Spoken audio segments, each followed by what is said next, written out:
Hey, everybody. So what I want to talk about today is kind of you may have heard of envelope systems as a way of saving money or putting money aside for different things. And I do a version of that um, that I want to share with you today. And even just the idea of doing envelopes. Envelopes are it's a great way to sort of set money aside for uh, potential rainy day funds, that kind of thing. So I will kind of talk through how I approach it.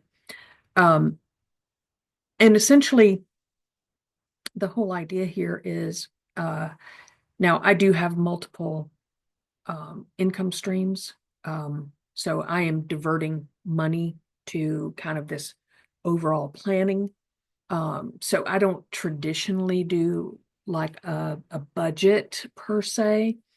But I am aware of all of my expenses. I am aware of all of my subscriptions. I am aware of all of that stuff that I have to cover. Um, and so you'll see here in a second kind of how I do it. Um, and and so essentially it's kind of what my budgeting system has become over time. So needless to say, that's kind of how I do things, and make sure that I not only cover my expenses, but also whatever I have in discretionary funds, that I put them in different buckets, so to speak, put that money in different buckets so that I can uh, cover a car repair, cover a home repair, a home improvement, some travel, this and that and the other thing, right? And so that's kind of how I do it. Now, this does presuppose, that you have, discretionary income, and if you don't, you've got to figure out ways to make that happen, whether it's getting second jobs, and believe me, over the years I have done second jobs, third jobs, you know, in order to generate some of the money I needed for the uh, budgetary items that I wanted to do, or invest, that sort of thing. So kind of a critical component to this is that um, you are investing over time, putting money into growth vehicles or something that generates some passive income, that type of thing. Um, but this is kind of where I start in making those things happen. Okay. So if you're not at a point where you have discretionary income, that's a different thing entirely. You'll have to work on that and making sure that you have some extra income to do this sort of planning. Um, and we can always chat about that on another video podcast episode, etc. Okay. So let me share my screen now. You know, um, I'm doing this on video as well as podcast. So I try to always put the link to the video itself in the podcast episode description.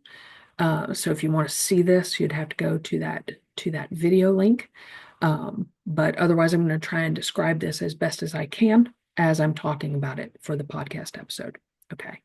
So I'm sharing my screen now for for this. And so essentially, kind of what I have here is got these different columns. In column B, I have what I call bank number one. Okay. So bank number one, and I've put a description in there that says basically bank number one covers my household expenses. Okay. Um, so from a household perspective, this covers mortgage expenses, basic groceries, kind of a baseline grocery budget, um, uh, the cable bill, um, the um, homeowners association dues, so various things that it takes to maintain a household. Okay. Now, the money that goes in there, at least for me, comes from a specific job that I do that basically covers all of my household expenses, with few exceptions. There are a few things that I consider, other types of expenses that kind of go in different buckets here, but generally it's covering like 90 to 95% of all of my household expense. Okay. So it's one bank account and it's taking care of the majority of this stuff. Okay. Then I have another bank that I use, that's a credit union. And with a credit union, at least for the one that I use, there are no bank fees, maintenance fees, all that kind of stuff. I mean, it's pretty uh, straightforward. And on top of that, I can have multiple bank accounts. So what you can see from this, like in column C, D, E, F, and G, there are like 5 different accounts that I have at this bank. So account number two at bank number two is, it covers like general things that I don't necessarily plan for. They're kind of in the moment decisions to purchase. Things like eating out. I don't necessarily plan for eating out. I don't eat out a lot like I used to. But oftentimes, if I do eat out, the money to cover that expense is coming out of account number two. Okay. This is a completely discretionary fund. Okay. So I put some money in there every month from some other sources of income that I have. And that is to cover things like having a meal with some friends, or stopping at Starbucks on a given day, or even funding my Starbucks account, uh, so that money is for that. It's just completely discretionary funds. It's for fun, and not that I'm having fun every day, but it is for that type of stuff. Okay.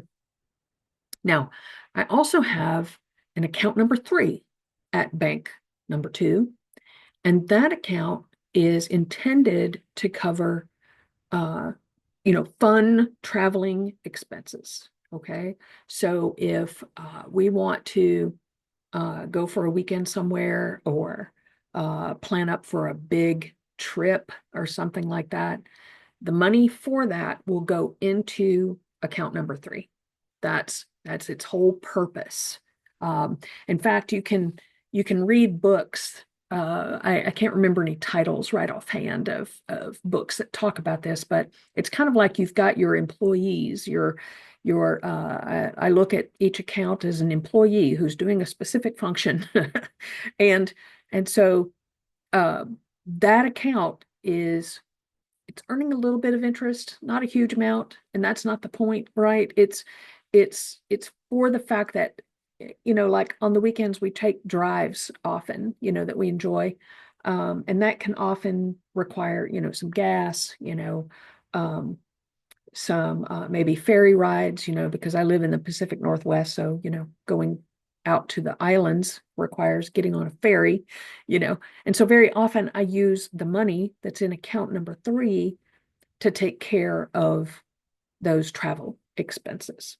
So it could be a day trip, it could be a weekend trip, it could be a 3-week trip, whatever it is, or if we want to go on a cruise or whatever it may be. That's what that account takes care of. Now, I also have an account number 4 that's at bank number 2. And what its purpose is to cover home improvements and home repairs. Okay, so like I've recently reached out, to have somebody come clean my roof, spray off the sidewalks, clean off the back porch, that kind of thing. It's the money that sits in that account that covers those kinds of expenses.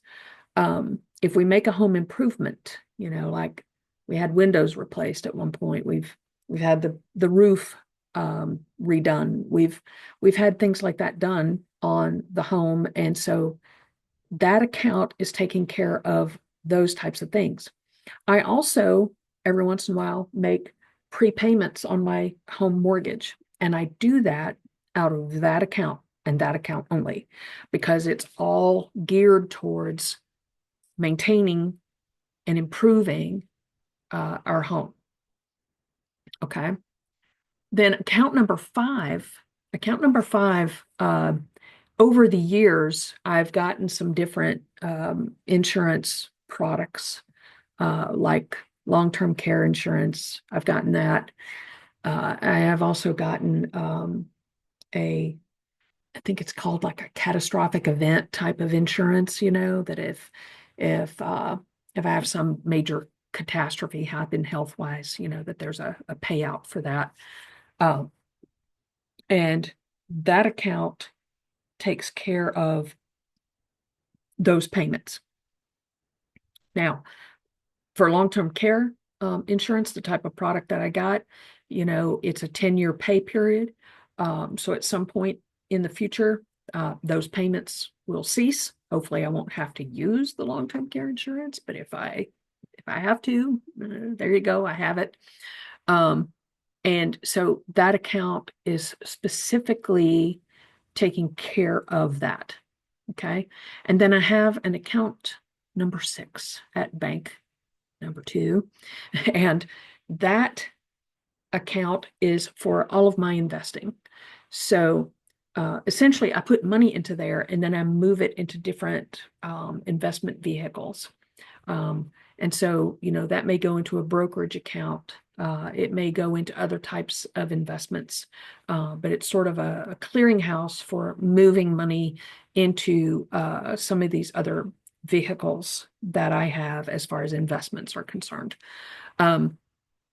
So as you can see, on any given month, considering that I have, at least 3 sources of income at this point in time as I am doing this particular video and podcast, that changes over time. But at least right now, any excess cash I have is spread out into bank number 2, where it's going for these specific tasks that I want that money to cover.